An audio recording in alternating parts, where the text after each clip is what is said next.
Hey everybody, this is my experimental deep sand bed tank, or river gravel, whatever you want to call it. I'm referring to it as my experimental deep sand bed tank. It doesn't have its own playlist. I usually just slap these videos on my deep sand bed playlist because I do have another tank that I'm doing some experiments with that is actually a deep sand bed tank. So tonight we're just having a quick look at this one. This is really just, as I said, an experiment. We've got about 5 inches of bona fide river gravel. I collected this myself from the river where I collected those rocks and where I also collected the fish. So we now have a couple of things in here that are not native fish that I've caught. One you will see right here on the glass in the front, and that is a nearite snail. I put that in the tank since we're beginning to develop this brown diatom algae all over the place. I also have recently added 4 Golden Zebra Loaches. I don't know if you've noticed any of these little guys swimming around in the tank in here so far, but there is 4 of them in here. And they're really cool little additions. I really like the way they look.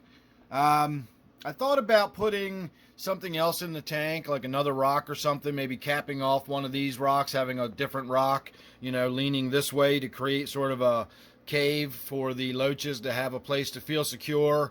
But I think they're fine. They've got plenty of places to hide. They're small enough they can tuck down into the shadows underneath the corners of those rocks. I really like this tank the way it is. It's very austere. It's very simple. And for as basic and simplistic as this is probably one of the most natural and realistic looking tanks I've got set up, even though it's just a little experimental tank. So maybe we'll talk a little bit more about that. You know, my thought process behind setting it up the way I've set it up and everything, because again, I really like the way this tank looks.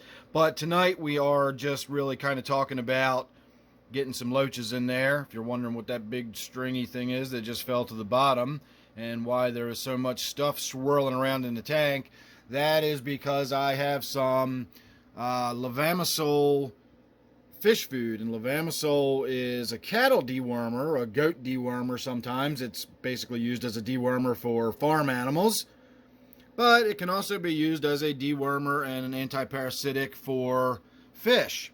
And so I've got some fish food that has been impregnated with the levamisole, and while those loaches in here are brand new, I feel like it's probably not a bad idea to see if we can't get a little bit of gut dewormer in there and see if we can't clean them out. And loaches are notorious for having internal parasites in them, and one of them actually already looked like it had a really sort of swollen belly, so I'm not really sure what was going on with that.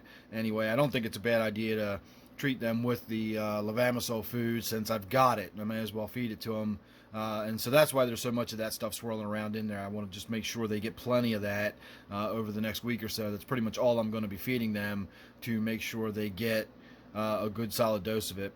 So there you go, everybody. There's a first look at my little zebra loaches. And if I hadn't mentioned it yet, the reason they're actually in this tank in the first place is because the tank they're going to ultimately end up in has a big striped Raphael catfish in it. And the last time I put one of these little golden zebra loaches in there, it lasted all of about a week and a half or so before it vanished.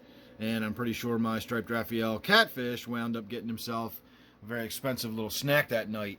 So these two are going to go in here for now. I don't know how fast they're going to grow or how long they're going to have to wait before they can go in their forever tank, but they're going to have to wait until they're at least twice the size they are now before they can go in there. So we'll have to wait and see how fast that happens.